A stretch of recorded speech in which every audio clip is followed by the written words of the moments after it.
Cari di mana pasangan yang melek finansial. Saya juga pengen tahu sebenarnya di mana. Kita akan bahas di video kali ini.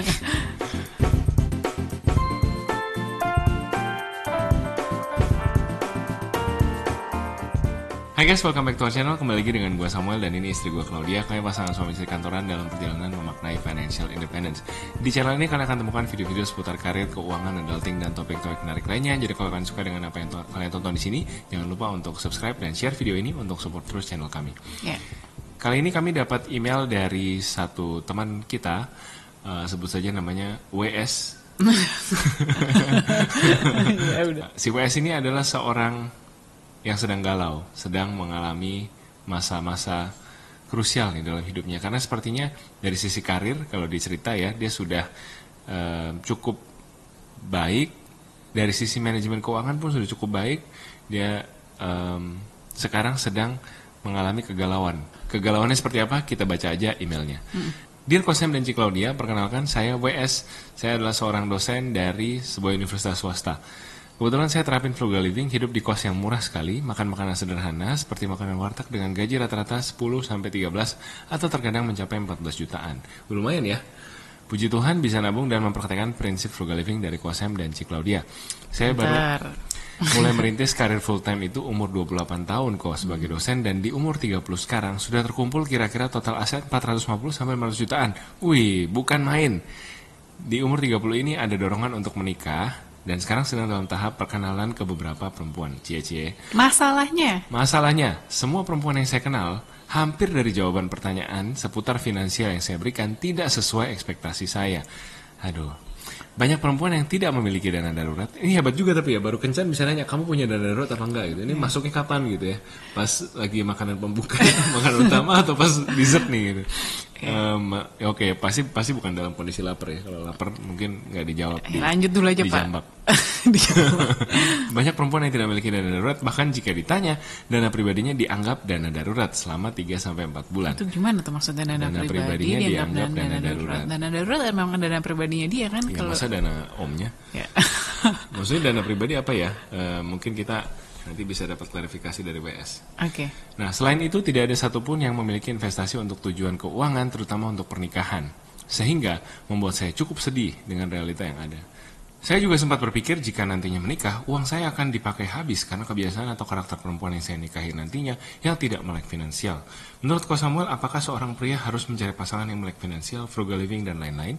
Karena saya sempat melihat video Kosem yang berjudul Mau Nikah Harus Punya 1 M. Kosem ini videonya mungkin buat teman-teman. Iya, boleh dikasih linknya buat yang penasaran. Boleh. Kosem itu sempat berpendapat bahwa seseorang tidak harus memiliki uang 1 miliar dahulu untuk menikah. Ya, sebenarnya ini ngejawab satu video viral yang sedang ramai diperbincangkan. Jadi angka 1M dari situ, bukan dari aku gitu. Nah, Kosem belaan diri gitu. Biar clear karena nggak ada konteks. Iya. Kosem juga berbagi pengalaman bahwa uang nikah yang dibayarkan itu membuat tabungan kembali ke nol lagi. Tambahan pertanyaan, apakah dulu ketika pertama kali mengenal Cik Claudia, Kosem memiliki prinsip dalam diri bahwa perempuan itu harus frugal living atau melek finansial? Mohon tanggapan Kosem dan Cik Claudia. Terima kasih banyak. Oke. Pertanyaan pertama, apakah seorang pria harus mencari pasangan yang melek finansial, frugal living, dan lain-lain? Buat aku ini bukan cuma soal pria atau wanita. Jujur ya. Jujur dulu gak secanggih ini. Tuh kan.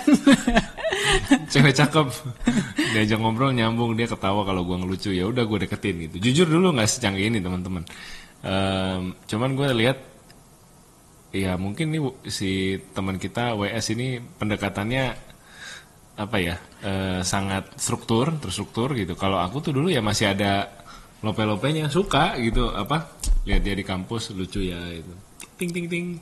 Terus mungkin masih muda ada juga kali ya dulu. Iya. Ini kan kayaknya sudah cukup matang ya. Pak WS ini. Iya betul. Jadi kalau aku dulu nggak mikir sampai situ, cuman tahu dia hatinya baik karena kalau lagi ada acara bareng sama teman-teman tuh dia selalu yang makan paling terakhir, dia selalu happy untuk serve orang lain dulu gitu ya.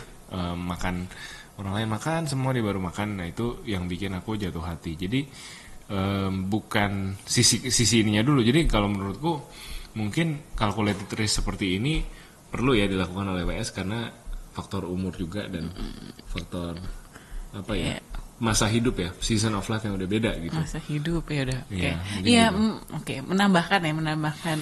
Jadi sebenarnya mungkin yang harus dicari dulu adalah kesamaan visi misi gitu ya. Maksudnya hidup itu untuk apa ya. Terus misalkan nanti mau punya anak atau enggak.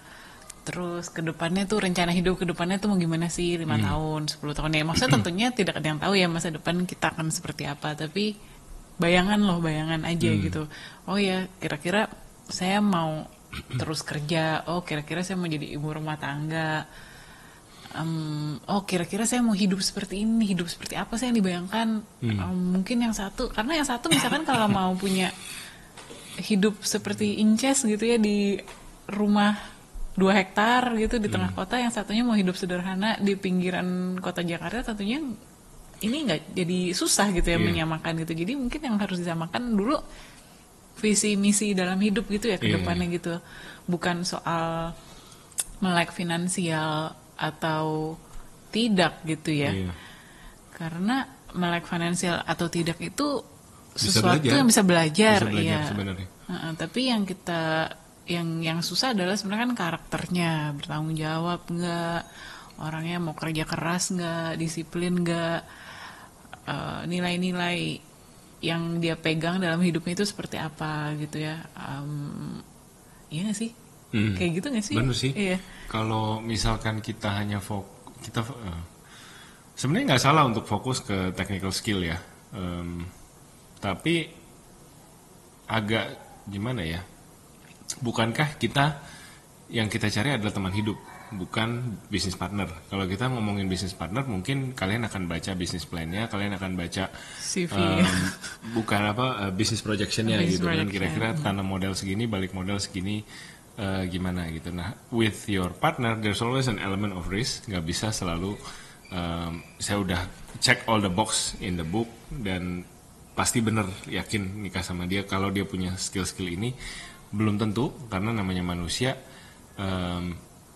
Satu hari nanti kalau dia ternyata terbukti tidak apa sih istilahnya kalau akunting gitu, ternyata kamu bukan juara nasional akunting, kamu cuma juara 3 gitu. Juara 3, ya. Apakah jadi nggak sayang kan? Enggak kan gitu. Jadi agak mungkin dibutuhkan pendekatan yang Lebih open minded dan humanis juga gitu dalam mencari pasangan. Iya, karena tadi kan sempat di-share gitu kan pas ngobrol-ngobrol tadi ngomongin soal dana darurat. Nah ini to be honest banget gitu ya, dana darurat ini kan juga sebenarnya suatu luxury, suatu privilege ya. Orang yang bisa punya dana darurat itu privilege. Karena waktu kami berdua lagi fase fresh grad, lagi bener-bener yang ngejar karir dan lagi membangun hidup itu ya 20-an awal ya. Boro-boro ya ngomongin dana darurat ya. Waktu itu ya pokoknya kita cuma nabung satu goal ke goal lainnya gitu ya. Contohnya kita nabung mau bayarin utang orang tua, habis itu utang orang tua selesai, ya kita mau nikah pakai uang sendiri. Bukannya karena so hebat gitu, karena emang kedua pihak orang tua udah bilang gitu, kita nggak bisa biayain nikahan kalian gitu, kalian harus biayain sendiri. Ya udah, pas kita bilang mau di catatan sipil juga nggak dikasih kan, maunya dipestain. Jadi oke lah kita nabung gitu kan untuk pesta pernikahan yang di request oleh kedua pihak orang tua. Abis itu kita pikiran kayaknya enak ya kalau kita bisa punya rumah sendiri. Jadinya nabung untuk punya rumah sendiri. Nah throughout that year, kalau dibilang punya dana darurat gak yang spesifik terpisah dari tabungan nikah atau tabungan beli rumah, itu sebenarnya nggak ada ya. Jadi kita cuma punya satu tabungan besar lamsam untuk financial goal yang utama pada saat itu gitu. Jadi kita juga saat itu nggak kepikiran ya dia disisihkan buat dana darurat, itu nggak kepikiran sama sekali. Jadi ya saya juga merasa kita jangan terlalu cepat menjudge. Ya kayak si perempuan-perempuan ini mungkin yang ditanya punya dana darurat nggak ada, langsung oke, nilainya minus gitu kan. Karena kan kita juga nggak tahu nih cerita dari si perempuan-perempuan ini seperti apa gitu, fase hidupnya seperti apa. Jangan-jangan kalau Pak WS umur 30-an, jangan-jangan wanita-wanita ini di bawah umur 30 mungkin ya lebih muda gitu kan, masih bangun karir. Musim hidupnya berbeda. Iya, mungkin masih banyak tanggungan dengan gaji fresh grad, belum bisa afford untuk punya dana darurat, to be honest gitu ya.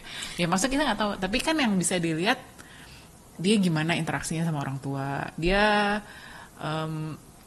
gimana dia menilai dirinya sendiri gitu, apakah dia Punya iya image self respect gitu kan, ya.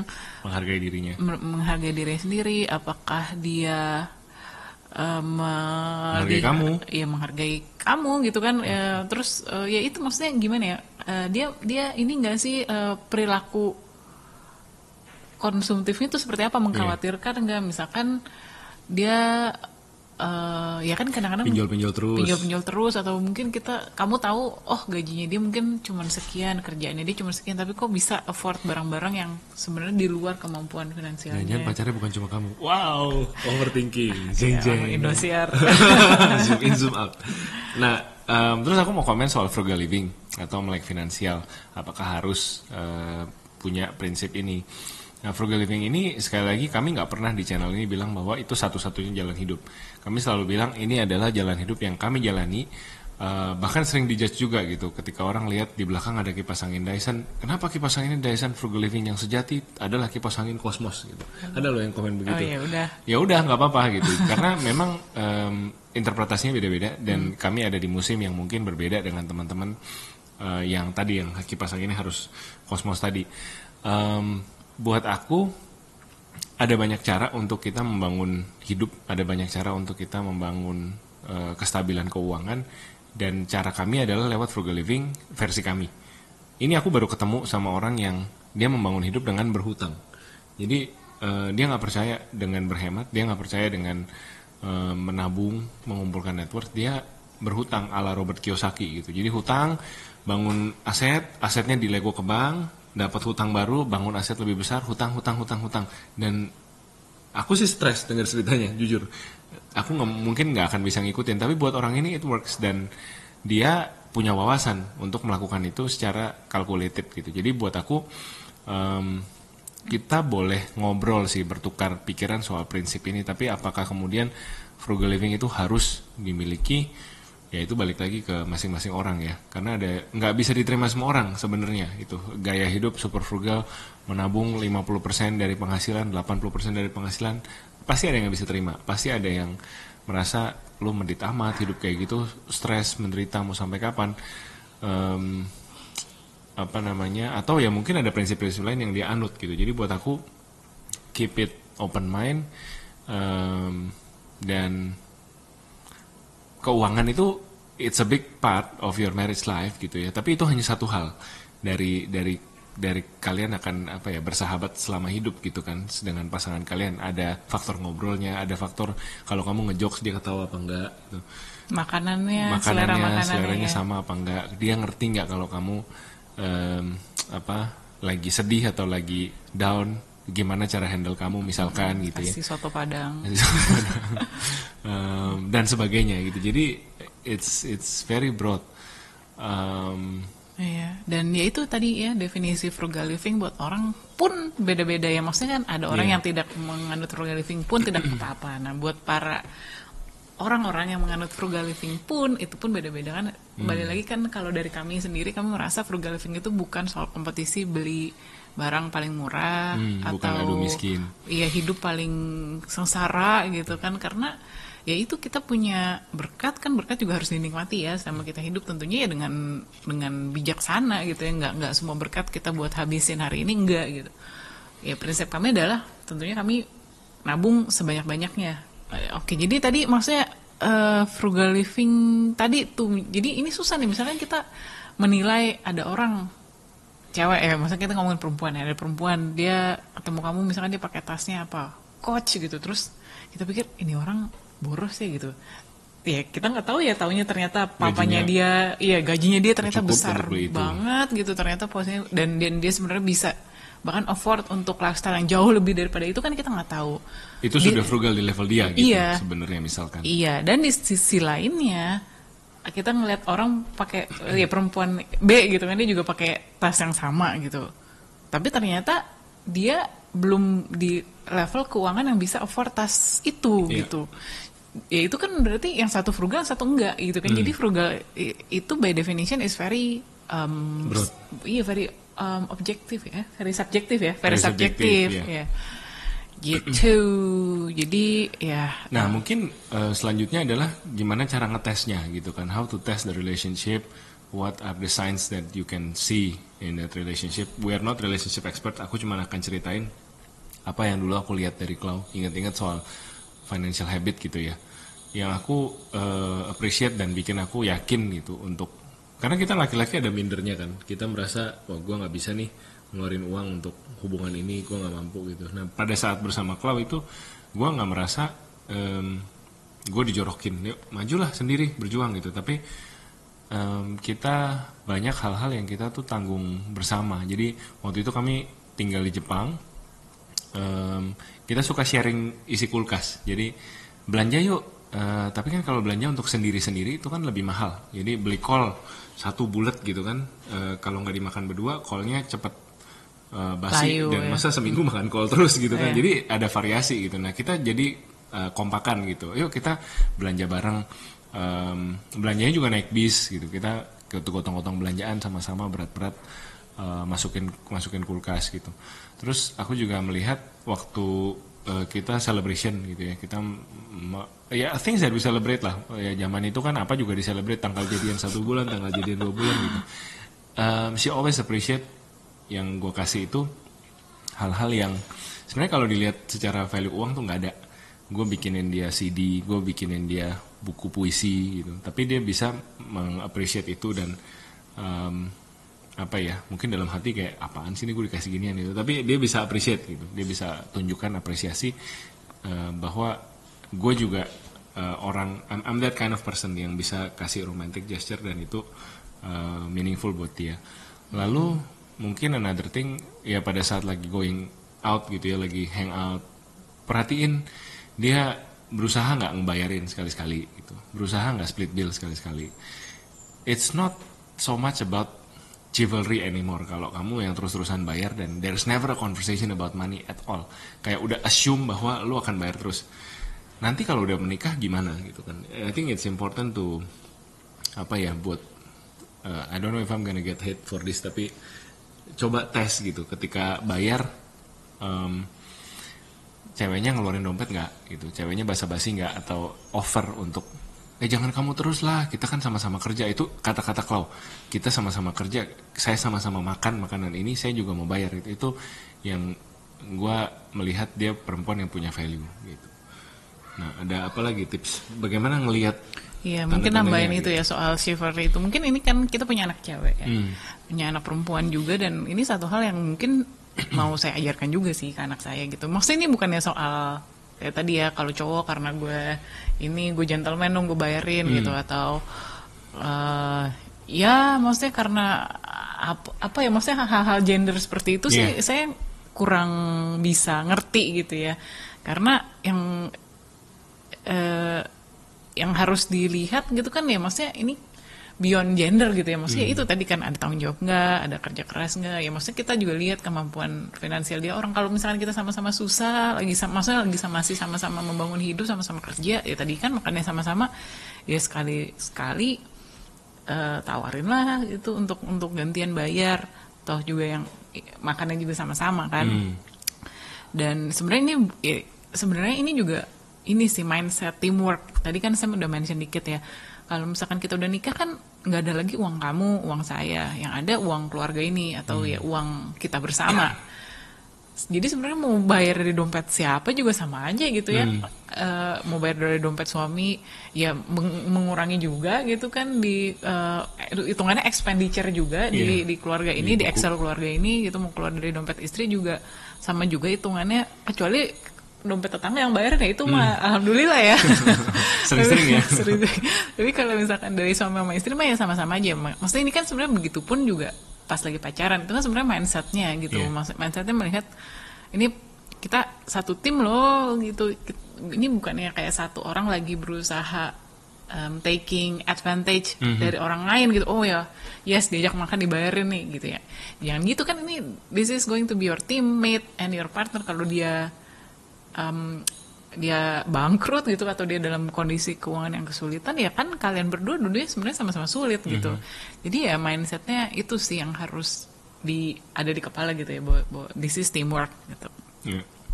Ini hal yang sangat sensibel yang gue nggak pernah temukan di perempuan lain. Jadi makanya pilih yang ini. Ya, cari di mana yang seperti ini, mungkin ada di Gramedia, mungkin ada di Asatware, saya nggak tahu. Silakan cari ya, semoga beruntung. Nah ini satu lagi nih soal melek finansial dan frugal living. Karena ini kayaknya juga dua hal yang berbeda ya. Kalau misalkan soal melek finansial kan ya soal dia bisa nggak diatur keuangan, dia ngerti nggak hutang itu harus di manage gitu ya. Maksudnya kartu kredit itu bukan tambahan uang jajan loh gitu ya, tapi itu adalah cuman alat penunda pembayaran aja. Maksudnya yang kayak gitu paham nggak gitu. Terus mungkin konsep ini apa? Tapi at the same time sebenarnya ini bisa kamu ajarin gitu loh, ya kan? Iya Enggak sih, juga. iya sih, cuman agak berat aja. Agak berat aja. Iya, Jadi agak lebih berat baik cari aja. yang udah paham gitu. Ya. Terus. Tapi Sam juga dulu nggak paham sih. Dulu nggak paham. Saya ajarin kursus kilat, nggak kilat juga sih, kursus 7 tahun, 8 tahun, akhirnya lumayan juga. Tapi, ya maksudnya itu ya, maksudnya melek finansial kan itu definisinya kan. Maksudnya dia ngerti cara mengatur keuangan, dia ngerti kurang lebih lah bisa nabung, itu ngerti gitu konsepnya. Kalau frugal living kan ya beda lagi, itu bukan soal melek finansial terus frugal living gitu. Jadi kalau misalkan menjawab pertanyaan utamanya, haruskah mencari pasangan hidup yang frugal living atau melek finansial? Kalau saya sih rasa enggak ya. Kalau saya rasa enggak. Saya rasa sih yang harus dilihat ya balik lagi itu karakternya gimana. Balik lagi ya tadi, ada tanggung jawab nggak, ada kerja keras nggak, ada kesetiaan nggak, ada kerendahan diri nggak. Kamu suka bilang setara. Bukan rendah diri, rendah hati ya. Rendah hati. Ya, Dan kamu suka bilang setara. Iya, setara. Kalau setara tuh kita kalau ngobrol bisa ngobrol sebagai teman gitu. Karena gini, kadang-kadang kita kalau cari orang yang jauh, bahkan bukan cuma jauh secara finansial, misalkan jauh level edukasinya di atas kita, itu tuh kalau ngomong tuh nggak nyambung, pasti deh gitu.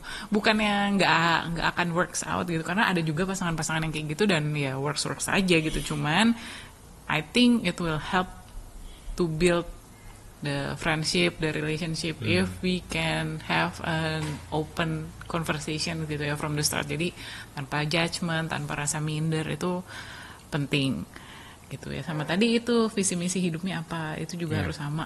Karena misalkan yang satu saya mau tinggal di Zimbabwe, mau jadi NGO gitu ya, mau bangun rumah, satunya lagi ya saya maunya tinggalnya di Singapura gitu, mau punya kehidupan yang yang sangat modern, kan itu nggak ketemu, susah. Jadi ya itu sih visi misinya harus disamain dulu.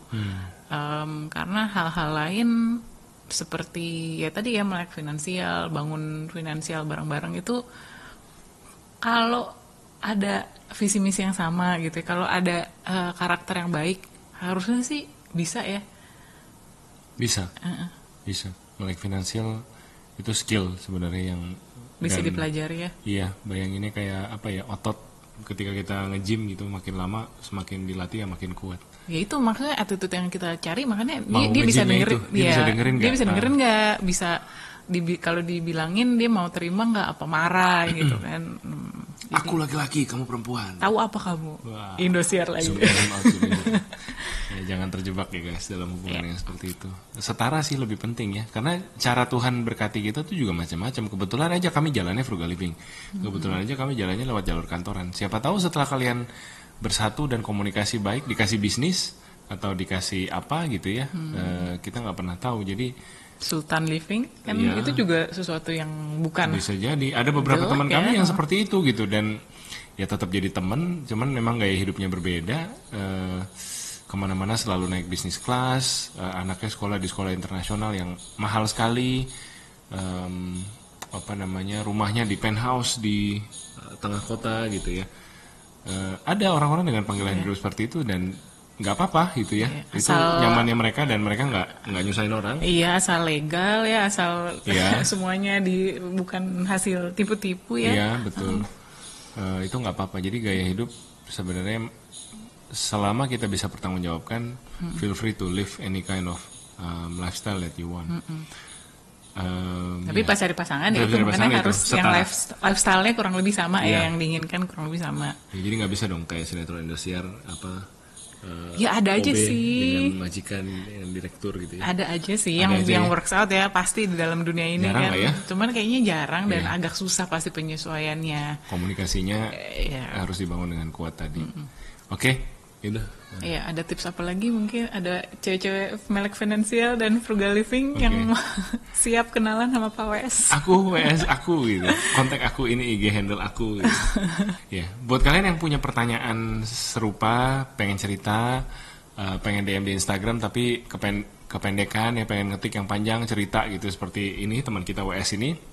Kalian punya email address tanyakosem@gmail.com, akan kami munculkan di layar. Ini email yang memang kami buat untuk menampung curhatan netizen yang panjang-panjang. Jadi kalau kalian punya case yang agak unik, yang tentunya kalian bersedia juga ya untuk dijadikan video seperti ini.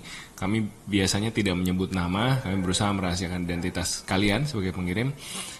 Feel free to send your stories dan kami akan coba jawab lewat bentuk video seperti ini. Thank you guys so much for watching. Yang mau kenalan sama WS jangan lupa tadi ya di comment box di bawah. Dan kalau ada suggestion atau DM aku bibir-bibir gitu. Oh, iya. Kiss-kiss gitu ya. IG aku di sini ya. Oke, thank you guys. Mudah-mudahan video ini bermanfaat. Take care and see you guys next week. Bye bye.